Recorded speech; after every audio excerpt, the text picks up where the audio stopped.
Yes ngono dunya, biasa wae. Pokoke urip wis biasa wae. Maksudnya biasa wae, penting soleh, di hati soleh, rezeki ya minallah. Pokoke taluk mek pangeran, ora usah sok suci, ora usah sok bener dhewe, biasa wae. Dunya wis kabeh kersane napa? Pangeran. Ya sudah seperti ini. Yang soleh koyok salabah malah akhirnya suul khotimah. Padahal dulu disebut hamamatul masjid, tukang iktikaf. Gak tahu mulai ke masjid, tapi akhirnya suul khotimah. Wahsi sing mata ini kekasih Nabi, rupanya mata ini Hamzah ditakdir husnul khotimah. Makanya dungo ya muqallibal qulub tsabbit qalbi ala ini kita tidak pernah tahu. Nah, kenapa kalau saya ngaji PD? Mereka aku muji pangeran, saya tidak pernah mikir awakku, tak penting awakku, penting muji pangeran. Ngaji itu artinya kan muji pangeran, muji ilmune pangeran ya sudah selesai. Itu anak kue dongo itu mikir awakmu dewi. Mulane dongo mek ngaji ku derajate dhuwur ngaji. Mergo ngaji muji pangeran, nak dongo mikir awake dewi. Makanya masyhur itu ada dua kelompok di masjid, yang satu diskusi halal haram, yang satu berdoa. Nah, terus Nabi keluar dari rumah berdiri, sempat ragu, saya kemana? Terus akhirnya Nabi ngendikan mereka itu berdoa kalau Allah mengabulkan ya disembadani.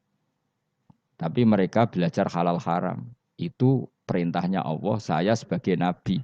Terus akhirnya Nabi gabung kelompok yang belajar halal haram. Karena belajar halal haram artinya ingin menghidupkan hukumnya Allah Ta'ala. Tapi nak wong dongo kepingine iku kabul kajati. Intinya mikir awake dewi. Makanya saya termasuk ulama yang jarang berdoa.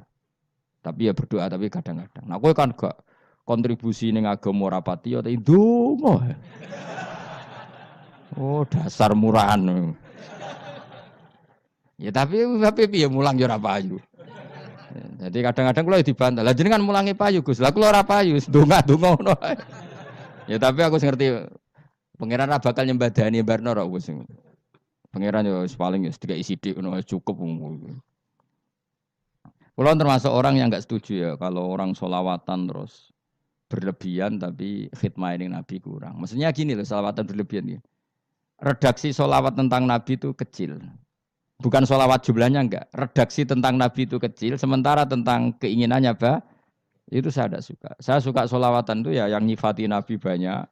Kemudian keinginannya kecil. Itu bagus. Kayak Ikhya itu. Kayak Ikhya Abdul Hasan Asadili itu. Kalau dongo itu jaluk swidik. Paling baris paling terakhir. Misalnya gini. Nahmaduka ya man huwa waladi la ilaha illa anta ar-rahmanur rahim. Itu langsung in sampai nyifati Allah itu 99. Buar ngono nganti berkuras-kuras. Lagi terakhir mau jaluk donga sithik. Nah kowe kan enggak muni muji Allah mau basa-basi tok. Alhamdulillah rabbil alamin wassalatu wassalamu ala Muhammadin. Mau nggo syarat tok. Baru ke Allahumma inna nas'aluka nganti telung larik. Telung halaman. Tapi pas muji pangeran alhamdulillah rabbil alamin wassalatu wassalamu ala Muhammadin. Bariku terus donga njaluk mapan, tolak buala. Oh, aja. Mana jare pangeran? Muji kekasihku suwi dik dongane kecangkeman. Lah saya tuh gak suka jenis itu. Harusnya sholawatnya itu yang panjang. Maksudnya nyifati Nabi yang panjang. Baru mintanya sedikit. Itu bagus. Itu akhlak. Makanya saya di antara sholawat yang senang itu sholawatnya Habib Ali Al-Habsyi yang ngarang Simtudur. Kalau beliau baca sholawat itu sholatan yattasilu biha ruhul musolli alaihi bi. Fayam basitu fi qalbi sirru nuri ta'alluqi bi wa hubbi. Wa yuktabu biha bi inayatillahi ta'ala fi hisbi. Jadi dia baca sholawat itu, ya Allah berikan sholawat kepada kekasihmu Muhammad. Dengan sholawat ini rohnya saya, musolli itu rohnya saya yang membaca sholawat, bisa sambung dengan rohnya Rasulullah. Dan setelah sambung saya terhitung sebagai orang yang mencintai Rasulullah. Dan saya berharap dari cinta itu saya tertulis sebagai umatnya. Nah, aku kan enggak mau sholawat itu mau. Saya termasuk orang yang enggak saya loh ya. Tapi ya tetap baik dibanding nganggo primbon ya satu sholawatan itu. Tapi boleh punya etika lah dengan Rasulullah itu. Kalau dongo nyifati Nabi yang banyak, ya baru keinginan. Kan banyak tuh sholawat yang seperti yang saya misalnya di kitabnya Sayyid Muhammad ada Allahumma sholli ala sayyidina Muhammad nuri kalam alladzi wa nyifati Nabi itu sampai panjang lebar baru menceritakan hajatnya. Kalau kamu kan enggak nyifati Nabi basa-basi, mau sidik malah kadang orang sholli ala Muhammad. Kok ala Muhammad muni sayyidina aja disoal. Masalah terus Baru kudungannya apa? Panjang. Saya termasuk yang enggak setuju karena itu menurut saya kurang etika. Makanya Rasulullah itu kalau berdoa kalau sudah nyifati Allah coba tak beri satu contoh saja doanya Nabi. Alhamdulillah hamda yuwafi ni'amahu wa yukafi'u mazida ya rabbana lakal hamdu kama yanbaghi li jalali wajhika azimu sultanik la nuhsi sana'an 'alaika anta kama asnaita ala nafsik. Itu sudah berapa itu nyifatin itu belum doanya tuh. Nah kamu kan enggak Allahumma alhamdulillah rabbil alamin Allahumma ya Allah di hajati gremeng itu seramu tuh kan jangan gak bakat wali yo. Nah cara kula iku sisin. Kula ya sering ngamini dongane wong ngono niku, tapi ning atiku amin maksudnya amin barno mawon Gusti. Dadi aku amin tapi amin kuwi barno mawon Gusti. Wong ora jelas ngono berarti. Jadi aku muni amin tapi amin barno maksudnya. Ya Allah barno amin ngono maksudnya. Jadi karena tadi setahu saya doanya para nabi, para wali itu memang seperti itu. Ya coba itulah doa tadi aja yang saya sebut itu berapa kalimatnya. Apa? Alhamdulillah hamda yuwafi ni'amahu wa yukafi mazida ya rabbana lakal hamdu kaya bayi li jalali wajhika azimi sultani la nuksi sanaan alayka anta kama asnita ala. Enggak terhitung pujian saya kepada engkau sebanyak engkau memuji pada diri engkau sendiri. Allahumma inni a'udzu biridhoka min sakhatika fi mu'afatika min uqubatika wa bika minkal. Allahumma wa bi haqqi jabarutika wa bi khaus. Kan panjang sekali doanya wali-wali itu, tapi semuanya mensifati Allah. Bahkan banyak yang kemudian lupa enggak doa. Coba haji, doa haji itu coba. Labbaik Allahumma labbaik la syarika lak. Innal hamda wa ni'mata laka wal mulka la syarika lak. Wa ni'mat itu kan labbaik saya siap melaksanakan perintahmu ya Allah sa'dek. Engkau yang punya pujian, engkau la syarika lak kalau itu malah enggak ada, jarang malah ada doanya. Itu kalimatnya talbiyah semua. Allahumma antal azil akram itu sudah seperti itu. Karena tadi al mukmin yashghaluhu sana ala Allah min ayyakuna li nafsihi dzakiran. Mukmin sejati adalah sibuk memuja Allah sampai lupa jatah dirinya sendiri. Nah, kowe kan gak mujine Allah basa-basi, dongane tenanan. Itu jadi makhluk aneh gitu. Jadi hubungan mbek pangeran itu wong aneh. Ya tapi jangan bakat wali, semuanya iku dadine semuanya iku. Ya tok ngono kok mari wali kakean malah gak elit. Jadi tapi saya mohon lah itu di solawat itu usahakan paling enggak jumlah solawatnya banyak, doanya sedikit. Paling enggak misalnya kamu tidak punya kalimat yang apa baik ya mau solawat ping 100 itu gak ada salah. Biar gue iling-ilingan apa kita menyebut kekasihnya Allah lebih banyak ketimbang kita menyebut hajat kita sendiri ya gitulah. Paling enggak punya etika seperti itu ya. Kalau kamu enggak punya sigot-sigot sing keren, bacalah selawat berapa 100 terus cerita awam Gusti utang kula kathah. Mungkin ra jawab wis roh ngono saya. Tapi kan kita menyebut kekasihnya sampai 100 nyebut utang bisa. No cowok nyebut kekasih bisa, nyebut utangnya 100. Berarti nek sampeyan ditakoki pangeran, kowe nyebut kekasihku piro pisan, nyebut utang 100 dasar rayu utang ngono-ngono kan. Ya ada, saya termasuk orang yang enggak setuju tadi. Jadi kalau apa redaksi sholawat cari yang mujinya Nabi lebih apa? Lebih banyak. Karena itu nanti lebih diridhoi Allah Taala. Coba Allah sendiri kalau nyebut nabinya itu hitung saja. Laqad ja'akum rasulun min anfusikum. Jadi rasulun min anfusikum. Seorang rasul yang sejenis dengan kamu. Terus azizun, orangnya sangat terhormat. Alaihi ma'anitum. Rasul ini siap menanggung apa yang kalian tidak mampu. Kowe ra bakat mlebu swarga baru kaya syafaate Nabi akhirnya mlebu swarga. Kowe ra kelar korban Nabi tahu ngorbankan kita semua.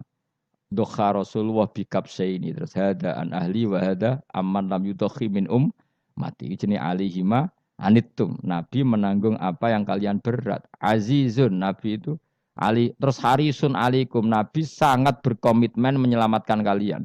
Haris itu keinginan yang berlebihan itu jenenge apa?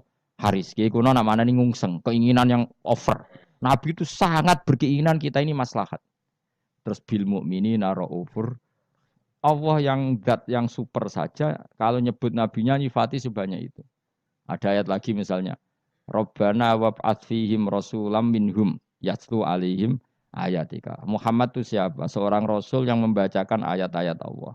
Wa yu'allimuhum, seorang rasul yang mengajari mereka Alkitab wal hikmah. Wa yuzakkihim, seorang rasul yang membersihkan akhlak-akhlak kita. Jadi artinya Allah punya tradisi kalau nyifati rasul itu banyak.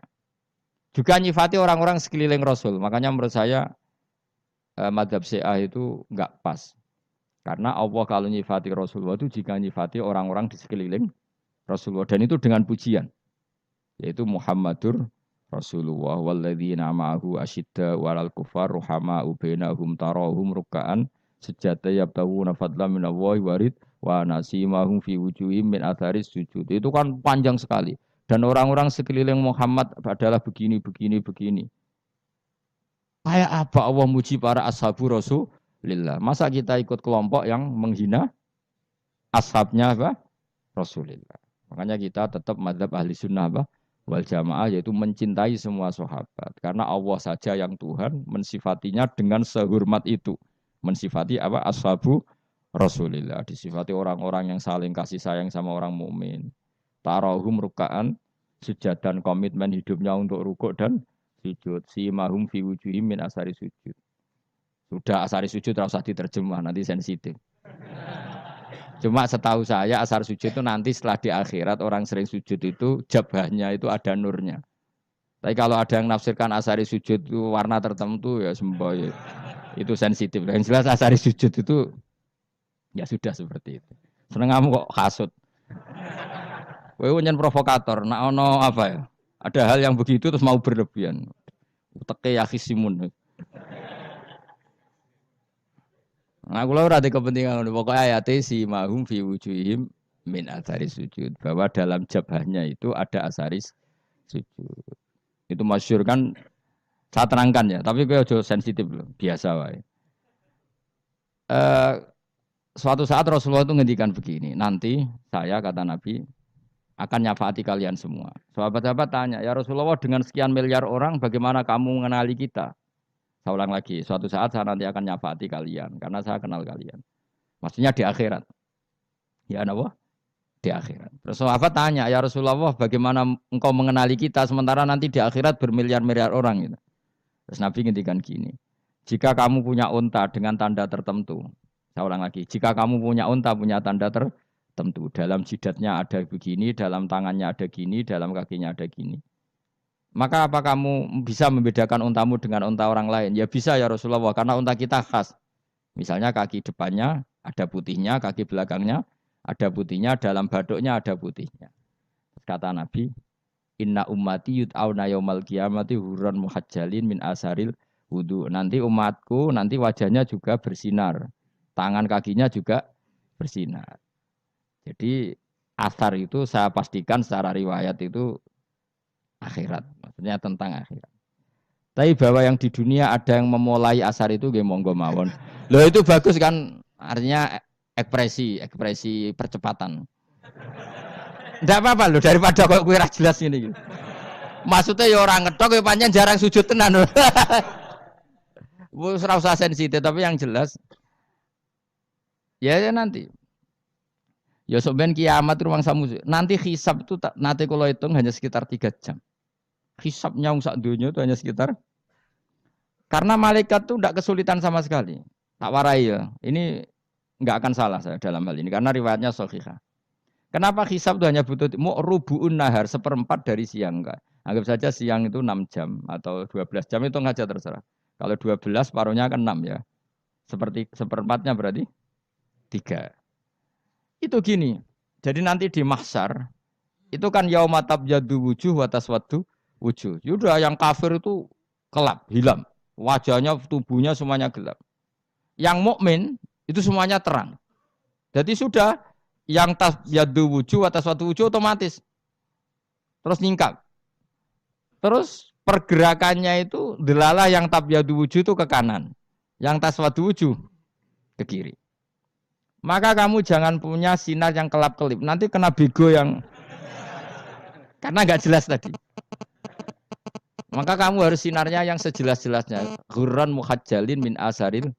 Bila perlu nur kamu sampai menembus langit saat itu. Makanya ketika orang mukmin sudah nurnya ada di muka, ada di tangan, masih ngendikan Rabbana atmim lana nurona karena takut masih kena bigo tadi. Karena kalau hanya wudhu tok, sikil tok kan bayangkan di miliaran orang kan bisa agak kelihatan.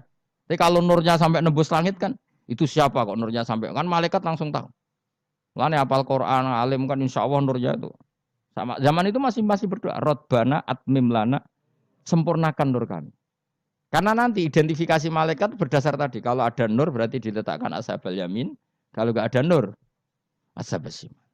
Nah malaikat yang dibawa bigo itu kira-kira detail nggak? Dugaan saya kalau kelap-kelip pasti kena simal. Wah ini partai kiri mesti kan. Pemenang yang wudhunya mau dulet sirah tok sidik. Karena anak madzhab Syafi'i. Sebetulnya meskipun tuh sebaiknya kalau basuh sirah itu kabeh ben ora kelap kelip mana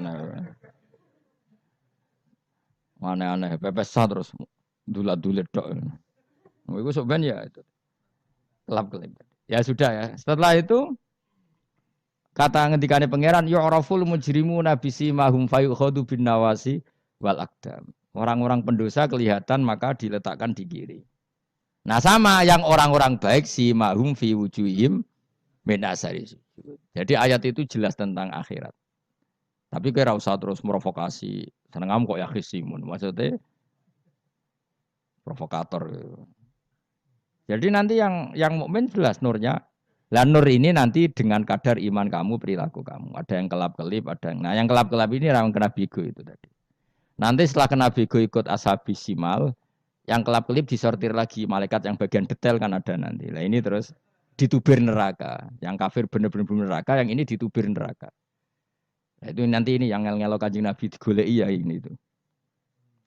Mana sakit Kanjeng Nabi, mana ono kiai soleh darani nek iso soleh dhewe sakit Nabi mergo terus goleki endi umatku sing kelep-kelip terus dicari disyafaati. Ya, imma langsung dituruti Allah wa imma diumbasikne neraka. Ya terserah rencanamu piye kon aku. Tapi yang jelas apa? Kiamat itu cepat sekali karena tadi ada identifikasi tadi. Makanya hanya cukup 3 jam karena tadi yang jelek kelihatan jelek, yang baik kelihatan baik. Makanya cepat. Ya oraful mujrimuna bisimahum orang pendosa dikenali lewat alamatnya yaitu taswadu apa? Wujuh. Kalau orang baik dikenali lewat tabyadu wujuh. Nah, terus setelah nyingkir, ini ngono tak warai kiamat. Setelah nyingkir itu faduri babe nahum bisuril lahu bab. Setelah tersingkir tadi terus lalu ada pintu penghalang. Pintu pemisah. Nah, pintu pemisah tadi yang sisi kanan langsung jadi surga, yang sisi kiri jadi neraka. Itu disebut faduri babainahum bisuril lahu bab batinu fi rahmatu wa dhahiruhu min kibalihil adzab. Yang pintu arah kanan otomatis wilayah surga, yang pintu kiri otomatis wilayah neraka. Nah, problemnya ketika penutupan pintu itu dah yang kelap-kelip itu katut kemana ini yang makanya kamu jangan malok partai yang apa? Kelap-kelip yang enggak jelas itu koalisi kemana? Kalau partai besar kan iso nyalon presiden, partai kecil ini kan ikut mana ini kan? Sing sak ngisore 1%, 2% ini kan repot. Loh coba misalnya nur kamu 2%, berarti gelap kamu kan 98%. Kira-kira malaikat mengkategorikan kemana coba? Ayo jawab. Gelap. Loh kok ada semangat. Padahal itu bagian dari kamu. Kalau satu tubuh itu sinarnya hanya 2%. Kira-kira kategorinya itu partai gelap, partai terang. Kode semangat kok itu. Berarti kegaruk kemana? Kiri. Tapi bisa saja malaikat cara berpikir gini. Tapi kok ada cahayanya ya? Padahal kata Allah, yang bercahaya ashabul yamin. Kan nggak ada bilang cahaya terang. Bisa saja malaikat, alhamdulillah berpikir begitu. Ya nanti kita rayu saja supaya berpikir ini kan. Yang penting ada cahaya. Kan Allah tidak bilang terang apa kelap-kelip. Ya mungkin saja asal ada cahaya. Dikategorikan lahu nur. Punya apa? Nur. Tapi yang jelas saat itu pun yang sudah punya cahaya masih berdoa. Rabbana atsmim lana nurona. Ya Allah saya mohon sekali nur-nur kami sempurna. Jadi ini saya bantu teman-teman yang hafid-hafid supaya tahu maknanya ya. Dan yang nggak hafid ya dengar ya. Kalau nur itu penting. Makanya Nabi itu kayak apa Nabi itu orang super itu kalau ngendikan wa mat'al min fauqi nuran wa min tahti nuran wa an yamini nuran wa an simali nuran sampai terakhir Nabi masih mendoa untuk dirinya waj'al li nuran dan semua tubuh saya jadi nur. Saya Nabi sudah gitu. Ya Allah jadikan sisi depanku nur, belakang kami nur, kanan nur, kiri nur. Terakhir itu apa? Waj'alni nuron dan doa semoga semua tubuh saya jadi nur. Itu termasuk doa yang sering saya baca. Karena saya takut kelap-kelip tadi ini bahaya ini kalau malaikat. Saya tidak tahu cara berpikir malaikat tadi. Apa ngitung 98% maka dikategorikan apa? Gelap. Apa dihitung nurnya saja? Wong instruksinya Allah kan yang ada nur ashabul yamin. Meskipun kelap-kelip kan punya nur. Saya tidak tahu nanti ikut 2% ikut mana kalau di partai koalisi itu. Ya, ikut yang menang biasanya ikut yang apa? Ya paham ya, makanya saya mohon. Kalau wudhu itu usahakan sempurna, terutama wudhu sholat.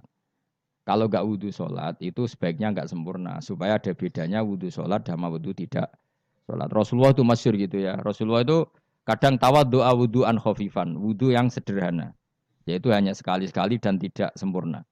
Ketika ditanya as-sholat ya Rasulullah tidak.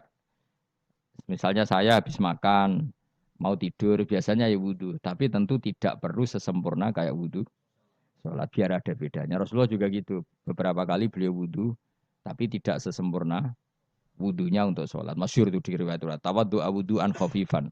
Duna wudhu'ihi lis sholat. Tapi kalau wudhu untuk sholat, asbaghal wudhu menyempurnakan wudhu. Jadi supaya ada bedanya wudhu sholat dan wudhu tidak sholat. Saya gak wong ora iso ngaji podo kabeh. Abu Bakar ya gitu. Ana wong poso sunat kok nyediakno buka, dimarahin. Istrinya pernah nyediakan buka beliau untuk puasa sunat. Itu embernya dipecahi Abu Bakar. Ditanya, kenapa gitu? Apakah kamu akan menyaingi Ramadan? Jadi nggak boleh memperlakukan puasa sunat kayak Ramadan. Dia biasa saja kalau puasa sunat, wah, buka kolak, wopo. Ramadannya ya iri tuh. Ini gimana kok saya disaingi ini? Jadi KB itu ada proporsinya, ada apa? Makanya megang Quran ya wudhu, megang wudhu. Nah, KB gitaran terus wudhu, pengiran tersinggung. Piye kok menjaga gitar wudhu? Jadi nggak boleh kebaikan disaingi itu juga nggak boleh. Bapak gue sergap wudhu sampai nyekel gitar. Yo, Quran tersinggung wasem ini gak sembunyi kan. Malaikat panitia kan ya tersinggung. KB itu kan ada proporsinya apa? Ada proporsinya. Itu hebatnya Rasulullah. Jadi kalau beliau wudhu, bahkan wudhu itu wudhu li sholat sama tidak sholat itu. Misalnya sholat sunat. Sholat sunat itu kamu mampu ngadeg boleh nggak duduk? Boleh. Kalau sholat fardu? Nggak boleh. Biar ada bedanya. Fardu itu spesial. Nggak boleh. Harus berdiri. Kalau sunat. Sunat pun harus berdiri. Fardu tersinggung. Iya sunat kok nyaingi aku kan gitu. Ya makanya sholat fardu wajib berdiri. Ya sholat sunat boleh duduk. Meskipun mampu loh ya. Nggak boleh sama. Sholat sunat pun harus berdiri. Berarti ada sunat menyaingi fardu. Ya jelas ya. Jadi aturan main itu harus jelas. Nggak boleh. Makanya Abu Bakar itu nggak mau kalau ada orang puasa sunat kemudian apa? Abdullah bin Mas'ud lebih parah. Dia itu tukang nyuwepeng orang yang selalu sholat duha. Makanya saya itu duha itu jarang. Karena takut kena sweepingnya siapa? Abdullah bin Mas'ud. Itu ada orang khusyuk tiap hari duha disweping sama dia. Apakah kamu menjadikan sholat ini jadi fardu? Kok mbok lakoni bedino? Awas nampak lakoni bedino. Di era akhir duha dilakoni bedino. Perkara ini butuh duit. Itu kalau zaman Abdul Mas'ud kena sweeping apa? Karena berarti menandingi fardu. Yes, kira usah anut ilmuku bahaya itu di sensitif. Cuma ini kan ilmu tetap tak utarakan. Biar kamu tahu, nggak boleh fardu disaingi itu nggak. Coba kan banyak ketentuannya tadi. Contoh paling gampang itu apa? Kalau sholat fardu boleh, nggak boleh apa? Duduk. Sholat sunat boleh duduk. Sholat sunat boleh di kendaraan sesuai jalannya kendaraan. Ainama tawajjahat bi rohilatu. Kalau sholat fardu, kalau kamu naik unta harus turun untuk memastikan di kiblat. Jadi banyak sholat sunat kamu dalam keadaan najis sudah tidak boleh dilakukan. Kalau sholat fardu, karena saking pentingnya fardu meskipun dalam keadaan najis tidak menemukan alat sesuci harus tetap sholat. Jenenge sholat dihormatil waktu. Karena nggak boleh fardu ditinggalkan. Meskipun nanti harus iadah. Karena nggak boleh mengalahkan fardu meskipun itu oleh najis. Jadi misalnya kamu pergi hanya bawa satu celana, kemudian di terminal atau apa kena najis, kena uyah sampean misalnya, kamu harus tetap wudu dan sholat. Karena nggak boleh fardu ditinggalkan. Meskipun nanti harus iya dah, karena sholat kamu tidak sempurna. Dalam keadaan celana kamu najis, boleh nggak sholat sunat? Oh nggak boleh. Karena kalau fardu itu darurat memang sesuatu yang harus maka dilakukan. Tapi kalau kamu dalam keadaan nggak suci, nggak boleh melakukan sholat apa? Sunat. Karena fardu itu spesial apa? Spesial. Bukan kalau terus nanya. Wamtazul yauma ayyuhal mujrimun. Ya, jadi orang mujrimun harus terpisah dari orang apa? Mukmin. Dan yang keharusan itu ketika di surga. Tapi kalau di dunia ya boleh muamalah boleh. Ya muamalah yang halal maksudnya. Infaridu tegese misau sira kabeh ana mukminin sing pira-pira mukmin intaktilatihim. Nalikane campure kufar utawa al mujrimin bihi kelan al mukminin. Utawa rujuke mbok walik mboten napa. Maksudnya rujuke diwalik ge sami intaktilatihim mukminin bihi kelan kufar utawa kufar ning mukminin. Alam ahad ilaikum ya bani Adam. Alam ahad ana ta ora merentano ingsun ilaikum maring sira kabeh. Amurkum tegese ana ta ora merentano ingsun kum ing sira kabeh ya bani Adam ya bani Adam. Ala lisani rusuli ing atase lisane para utusan-utusan ingsun. Bukankah saya telah merintahkan kamu wahai Bani Adam Allah tak butuh setan. Yen ora menghamba sira kabeh asetan ing setan. Ngendikane pangeran kowe ijek kanut setan cek nemen nih. Bukankah sudah saya perintahkan kamu tidak boleh diperbudak napa setan. Maknane latuti tegese aja taat sira kabeh ing setan. Inna sak temene setan laku maring sira kabeh aduun musuh mubinun kang jelas. Bayinul adawati banget musuhane. Lah yo setan musuhmu kok malah mbok enut bocah kok sarap ngono. Karuan musuh kok di enut. Anut yo pangeran mergo Allah wali fid dunya wal akhirah. Wa ani buduni lan yen to nyembah sira kabeh ni ingsun. Wa anustune kelakuan budu nyembah sira kabeh ni ingsun wahidu tegese nglakoni ya tauhid sira kabeh. To mengesa kakno sira kabeh ni ingsun. Wa ati ulan to atau sira kabeh ni ingsun. Harusnya kita hanya ibadah ning Allah Subhanahu wa ta'ala karena dia yang menciptakan kita, tempat kita kembali. Setan itu tidak siapa-siapa. Makhluk yang hina, yang lemah. Kok kowe malah taat. Taat ya ning gone zat sing super, sing gawe kita, sing memberi rezeki kita dan zat yang kita kembali. Hadza utawi iki, maksudane taat ning Allah taala. Hadza ay al madkur min taatillah iku siratun ku dalan tori kontek dalan mustaqimun kang